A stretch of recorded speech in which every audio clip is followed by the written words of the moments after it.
Milky Radio! You're listening to Milky Radio! Keep on listening to Milky Radio! News and entertainment. The Proudograms are here for all types of listeners around the world. The Proud Rooms are ranging from news, sports news, documentaries, panel discussion, talk shows, kids programs, and any other programs based on your preferences and at your own convenience.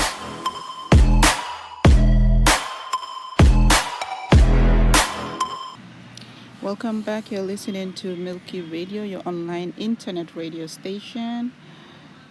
Today, on the 27th of January 2025, from NRP, here's the news by Brittany Melton. A 74-year-old runner is aiming to become the oldest to finish the Arrowhead 135, a grueling ultramarathon across northern Minnesota. Here's the other news we are following today. Tens of thousands of displaced Palestinians in Gaza began walking home today for the first time in over a year. The long trek home to the devastated areas of the north is a massive moment for families who've been sheltering in tents after forced displacement by the Israeli military during the war. It comes after an agreement was reached to release Arbel Yehud, an Israeli civilian hostage, along with 2 other hostages as part of a fragile ceasefire. A few days after Hamas attacked Israel on October 7, 2023, over 1 million people headed Israel's order to leave their homes in Gaza City and the north. Never imagining it will be 16 months of displacement, NPR's Aya Batrawi tells Up First. NPR producer Anas Baba told Batrawi that every step he takes to reunite with Gaza City takes him to heaven. With Gaza City, the reality is many people are returning without those they're left with. The United Nations says there are unexploded bombs amid the debris, posing a serious risk to people. For the first time in 8 months, NPR saw a glimpse of southern Gaza city of Rafah. The Trump administration is working on a plan to save TikTok by collaborating with the software company Oracle and a group of investors to take effective control of the app's global operations, sources have informed NPR.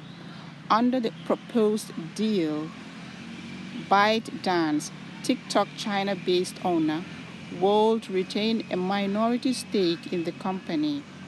Oracle will be responsible for overseeing the app's algorithm, data collection, and software updates. These arrangements would result in American investors owning a majority stake in TikTok, although the details of the deal are still being finalized. Rwanda-backed M23 rebels claim to have seized Goma, a key city in neighboring Democratic Republic of Congo. Meanwhile, yesterday the sound of artillery fire could be heard across the city, and thousands of people carrying their belongings rushed for the city center, trying to escape the fighting. The M23, which first emerged in 2012, says it is fighting to protect minorities in Congo, such as the Tutsi. However, rights groups accuse it of committing massacres along with other abuses. Let's take a look at the sports news. The Kansas City Chiefs and the Philadelphia Eagles are set to go head to head in this year's Super Bowl. a rematch of the big game from the seasons ago. The Chiefs won that game as well as last year's. They are looking to be the first team to win back in Super Bowl history. Back to back to back in Super Bowl history. There are more injuries in football. There are bigger rosters that are hard to keep together year after year, and coaches get pushed away, making it a more difficult fit in the sports. NPR's Becky Sullivan says the Chiefs have stayed mostly healthy with some replacements and key players sticking around. The Eagles won against this year's Cinderella story, the Washington Commanders, with 55 points. Both teams have looked like Super Bowl contenders all season, and now their matchup is less than 2 weeks away. That's the end of the news for today. Stay tuned for more programs on Milky Radio. Thanks for listening. Bye-bye.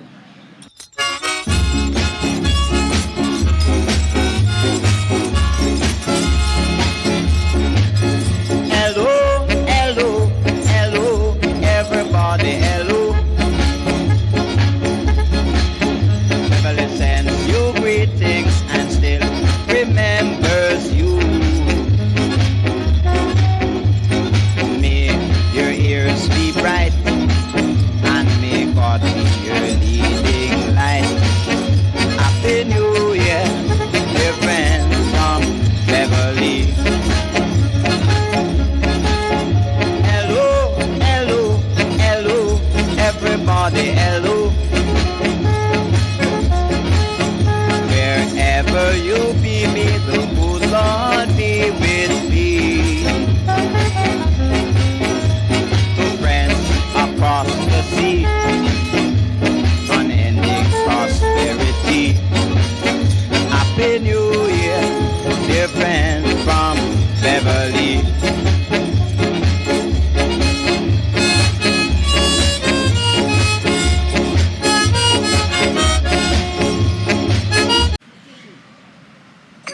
Estás escuchando The Fifth Floor. The Fifth Floor'u dinliyorsunuz. Bizimle kalın. तुम्ही ऐकताय the fifth floor फारनक अमिदी सोबत. This is the fifth floor, at the heart of global storytelling with BBC journalists from all around the world. I'm your host, Farnak Amiti.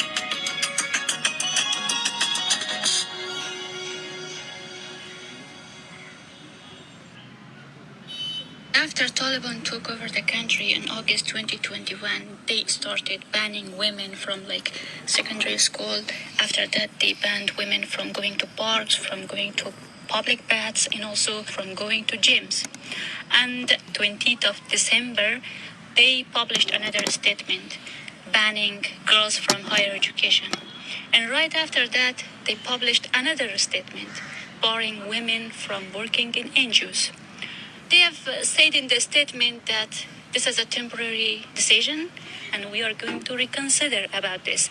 But women do not believe them. As I spoke to many of those women, they said that this is going to be permanent and we don't believe in Taliban. So what was the explanation that Taliban gave for this new ban on women from higher education and working in NGOs? So the explanation was that women do not observe Islamic dress code. Taliban officials believe that they dress like they are going to weddings, they put too much makeup on, and also the environment in universities and NGOs are not appropriate. Women are rejecting this. They say that we are already observing the dress code, and also we do not talk with our male colleagues. They study in separate classes. How have women been responding to this new ban?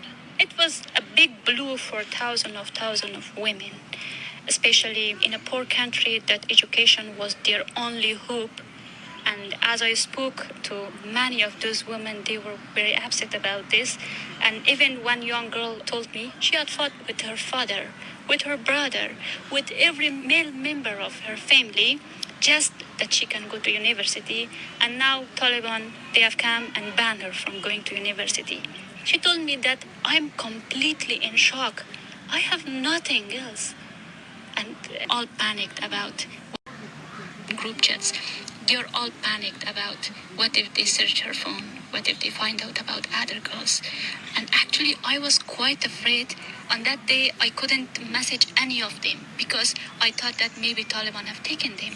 If I message her about the protest, they will find out that they're part of the protest. And it's very upsetting, and it has a huge impact on your mentality. This particular woman that we heard her, she was in prison for a short while. What do we know about what is happening?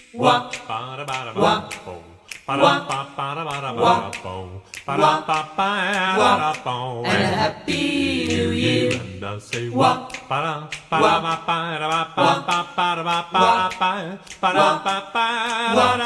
and a happy new year. Merry Christmas, Merry Christmas, Merry Christmas, and a happy new year.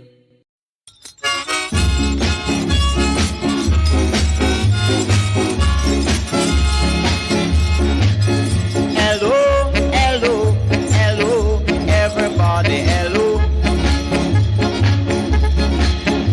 Family sends you greetings and still remembers you.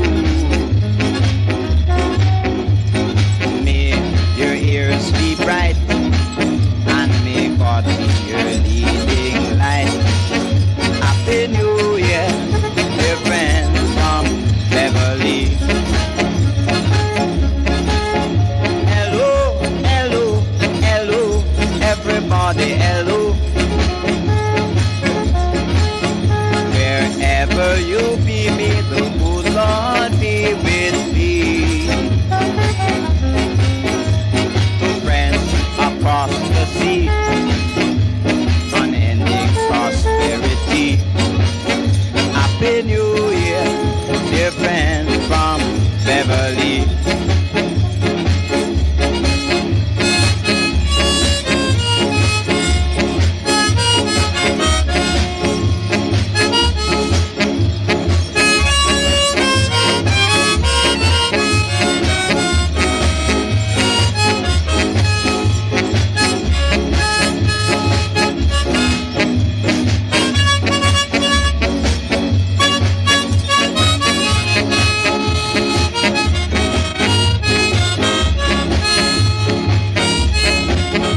Hello, hello, hello, everybody, hello. Wherever you be, may the good Lord be with thee. To friends across the sea, unending prosperity. Happy New Year, dear friends from Beverly.